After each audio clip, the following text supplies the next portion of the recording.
உறவுகளுக்கு வணக்கம்.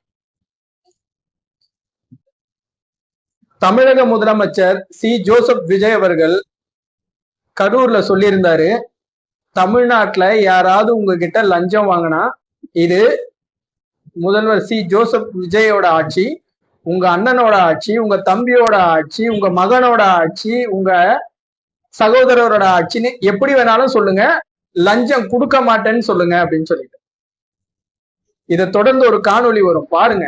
ஒரு மாற்றுத்திறனாளி திருவண்ணாமலை மாவட்டத்தை சேர்ந்த கமலக்கண்ணன் சட்ட படிப்பு முடிச்சவர். இவரு இன்னைக்கு என்ன பண்ணிருக்காரு, சென்னை உயர் நீதிமன்றத்துல வழக்கறிஞரா பணி செய்வாங்க இல்லையா, அதுக்காக ட்ரெயின்ல திருவண்ணாமலை மாவட்டத்துல இருந்து சென்னைக்கு வர்றதுக்காக இந்த உடல் ஊனமுற்றோர்களுக்கு ஒரு கன்ஸ்ட்ரக்ஷன் பாஸ் உண்டு. அதை வாங்கறதுக்காக செய்யார் அரசு மருத்துவமனையில கேட்டிருக்காரு. பாவம் மனுஷனை காலையில இருந்து நடையா நடக்க வச்சு அலைய வச்சு 500 ரூபாய் லஞ்சம் கேட்டிருக்காங்க. அந்த கமலக்கண்ணன்றவரு, இது எனக்கு விஜய் அவர்களை தெரியும் தம்பி, உனக்கு விஜய் அவர்கள் இருக்கட்டும், உனக்கு சொந்தக்காரரா இருக்கட்டும், உங்க அண்ணனா இருக்கட்டும், யாரா இருக்கட்டும், 500 ரூபாய் கொடுத்தினா உடனே கிடைக்கும், இல்லைன்னா கிடைக்காது, வசதி எப்படி நீயே முடிவு பண்ணிக்கோ அப்படின்னு சொல்லிட்டு கடைசியில 500 ரூபாய் லஞ்சம் கொடுத்து மனுஷன் அந்த கன்ஸ்ட்ரக்ஷன் பாஸ வாங்கிட்டு வந்திருக்காரு. அந்த காணொலிய அவரே சுயமா பதிவு பண்ணியிருக்காரு. தமிழக அரசு கிட்டையும் முதலமைச்சர் ஜோசப் விஜய் அவர்கள்கிட்டையும் நாங்க சொல்லிக்கிறது ஒன்னே ஒண்ணுதான், லஞ்சத்தை ஒழிக்கவே முடியாது. ஏன்னா நீங்க முயற்சி பண்றீங்க, ஆனா உங்க அரசு அதிகாரிகளோ அரசு நிர்வாகமோ அதுக்கு ஒத்துழைக்காது. நாங்க என்ன சொல்றோம்னா, லஞ்சத்தை குறைக்க பாருங்க. ஆனா இன்னமும் லஞ்சம் ஊழல் தொடர்ந்துகிட்டு தான் இருக்கு.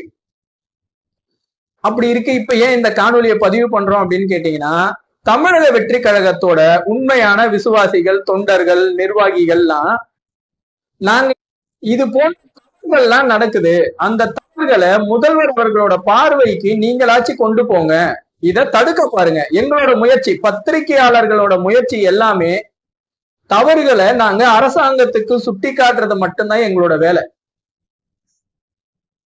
நாங்க போய் ஒரு டாஸ்மாக்ல நின்று சண்டை போட முடியாது. சில டாஸ்மாக்ல வேணும்னே பிரச்சனை பண்ற ஊழியர்களும் இருக்காங்க. பல வட்டார போக்குவரத்து அலுவலகங்கள்லயும் இன்னும் லஞ்சம் வாங்கப்பட்டுட்டு தான் இருக்கு. சார் பதிவாளர் அலுவலகங்கள்லயும் லஞ்சம் வாங்கப்பட்டுக்கிட்டு தான் இருக்கு. நீங்க என்னோட ஆட்சியில ஊழலே இல்லை, லஞ்சமே இல்லைன்னு இப்போ கட்டமைச்சிட்டு இருக்கிற ஒரு பிம்பம் காலப்போக்குல மக்கள் கிட்ட இப்படி ஒரு சம்பவம் இல்ல, இங்க லஞ்சம் இருக்கு, ஊழல் இருக்குன்னு மக்கள் கிட்ட தெரிய ஆரம்பிச்சிடுச்சு, புரிய ஆரம்பிச்சிடுச்சு அப்படின்னா மக்கள் இந்த ஆட்சியின் மேல ஒரு வெறுப்புக்கு வருவாங்க. அந்த மாதிரி ஒரு சம்பவம் நடக்காம பாக்குறது மட்டும்தான் எங்களோட வேலை. தமிழக வெற்றி கழகமும் திராவிட முன்னேற்ற கழகமும் ஒண்ணுதான் அப்படின்னு சொல்றதுக்கான காரணம் இதுதான்.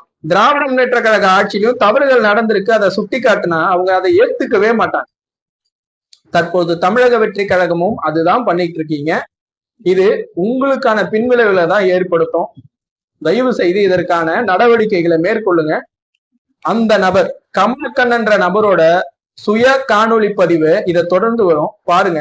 தயவு செய்து இது அரசாங்கத்தோட பார்வைக்கு தெரிகிற வரைக்கும் ஷேர் பண்ணுங்க, லைக் பண்ணுங்க, மறக்காம கமெண்ட் பண்ணிட்டு போய். தமிழக முதல்வர் விஜய் அவர்களுக்கு என்னுடைய வணக்கத்தை தெரிவித்துக் கொண்டு, என்னுடைய பெயர் கமலக்கண்ணன். நான் மாற்றுத்திறனாளி.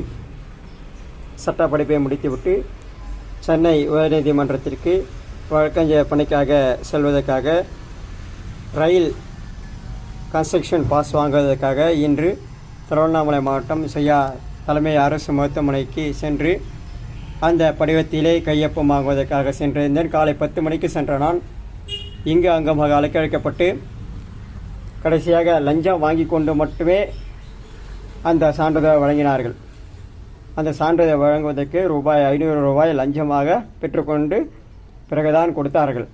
எனக்கு விஜய் அண்ணாவை நல்லா தெரியும். விஜய் எங்கள் அண்ணா, என்னுடைய மாமா, என்னுடைய சித்தி பையன், உறவுக்கார, இப்படியெல்லாம் சொன்னால் அங்கு பாசத்துக்கு இடமே இல்லை. இந்த பாசத்தை காட்டியெல்லாம் அங்கு எந்த பணியும் நடைபெறவில்லை. பணம் இருந்தால் மட்டுமே அரசு அலுவலகங்களில் மருத்துவமனைகளில் வேலை நடக்கிறது. என்னிடமே 500 ரூபாய் வாங்கி கொண்டு தான் அந்த சான்றிதழை கொடுத்தார்கள். அதுவும் அவர்கள் நேரடியாக வாங்காமல் கடைநிலை ஊழியர்கள் மூலமாக லஞ்சம் பெறுகின்றனர். எனவே விஜய் அண்ணா அவர்களே, நீங்கள் தான் இதை நடவடிக்கை எடுக்கப்பட வேண்டும். இந்த லஞ்ச ஒழிப்புத்துறையை முடக்கிவிட்டு அவர்கள் மூலம் இந்த லஞ்ச வாங்குவர்களை கையங்காலமாக பிடிக்க இந்த லஞ்ச ஒழிப்புத்துறை சீரும் சிறப்புமாக செயல்படுத்தினால் மட்டுமே தமிழ்நாட்டில் லஞ்சம் அது ஒழிக்கப்பட முடியும். எனவே விஜய் அண்ணா அவர்களே, உடனடியாக இந்த லஞ்சம் வாங்கிய மீது நடவடிக்கை எடுக்க முடியும். லஞ்ச ஒழிப்புத்துறையை உடனடியாக முடக்கிவிட முடியும் கேட்டுக்கொள்கிறேன்.